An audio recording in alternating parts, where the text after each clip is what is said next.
Hey guys, Scott here. I'm looking at the Dow Jones futures here, and there's some interesting things. There's a cool setup today which I will be taking if it triggers.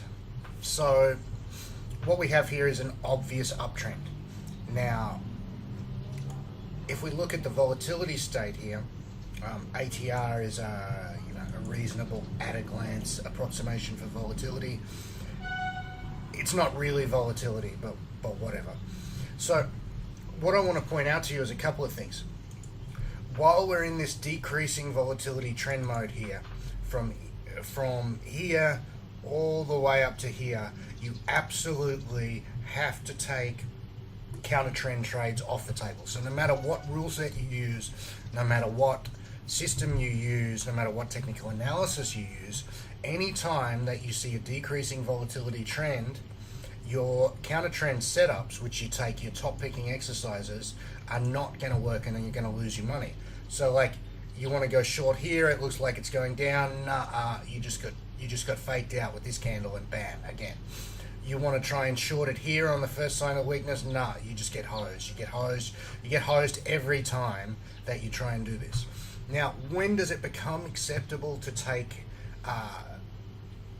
counter trend setups? It becomes acceptable when the volatility is high. So at this stage, what we have here is we have reasons to go short and we have reasons to go long, but we have a lot of evidence that says this is a long-running trend. And what we know about volatility is that the increase in volatility precedes most often a sharper move. So this is a long-running move that's made little moves every day for a long time, for a couple of months. So what we're looking for here now is a faster move to direction unknown, either upside or downside. Now, at this point, the bears have tried to pull it down, and we have strong evidence that the bears' selling pressure is weak, which it should be weak because the bears have been kicked for a number of weeks. So we have an interesting setup here today. This formation is a highly reliable setup. We have a breach of this old high here, a close above that old high. At this point, it is very difficult to maintain a bearish view, and the bears the few remaining bears will be forced to cover on any sort of strength. Now, we have a little pullback here. Now, this is entirely normal. Now, I want to show you exactly why it's entirely normal, because if you think about it, if you're buying the Dow Jones at 23,487, it's exactly the same psychology as buying Bitcoin at 8,000. Your biggest fear is that, oh shit, I bought the high, I'm the sucker. Oh no, you get holding the bag and it falls down. So the people who buy this high right here are extremely nervous. They're what we call weak hands. Now, weak hands jump at the first sign of trouble.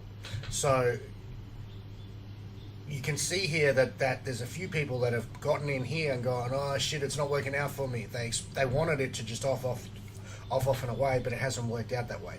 But if we break this blue line here, all those weak hands, the guys who were going to sell anyway, the guys who just haven't got the heart for it, they're all gone. So we've got no more sellers. If we've got no more sellers and buyers and a strong trend, on a break of this line, it becomes an extremely high probability for another leg up.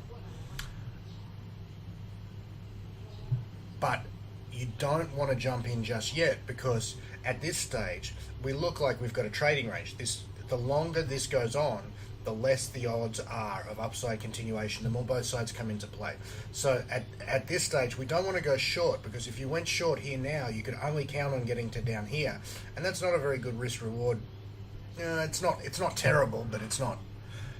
There's better fish in the sea, It's like we've probably got a 1.5. We've probably got a 1.5 risk to return for a 40% odds.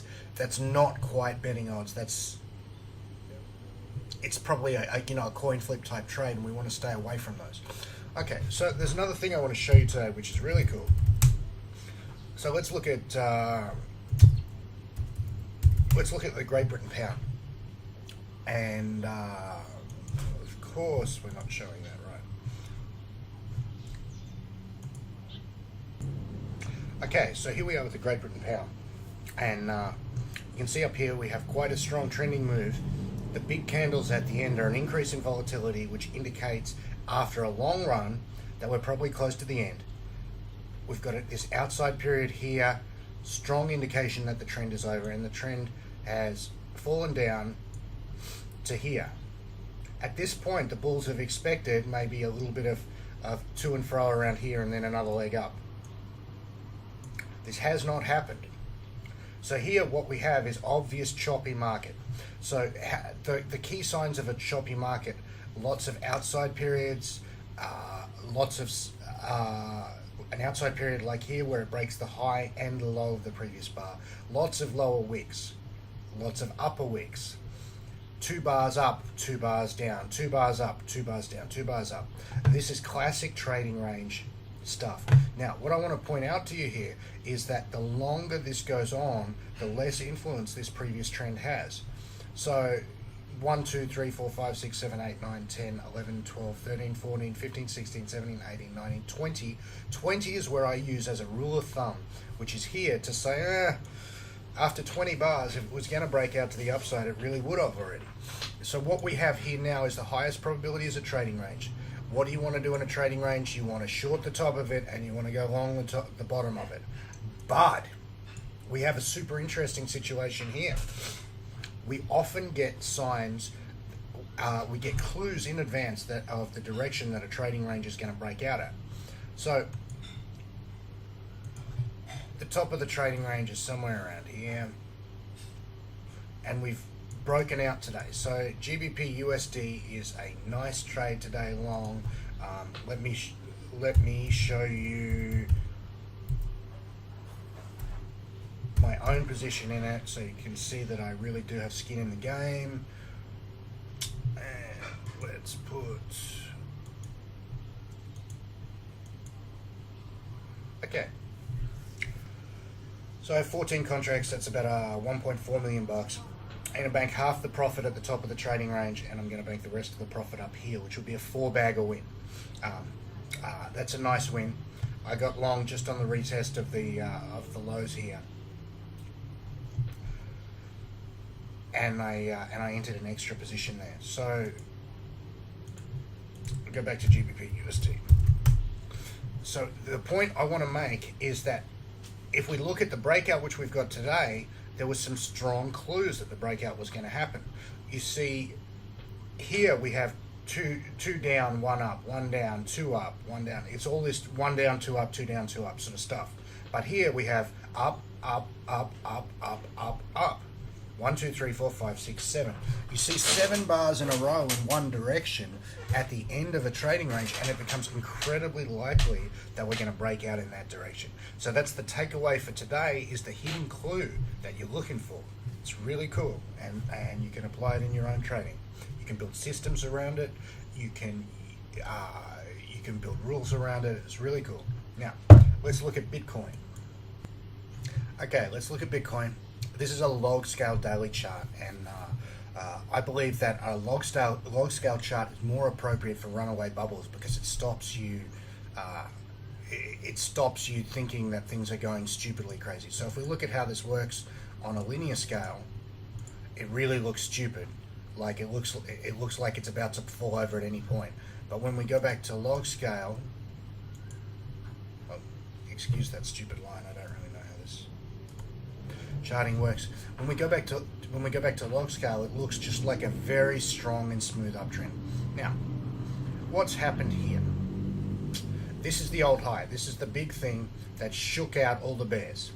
Now, how did we know?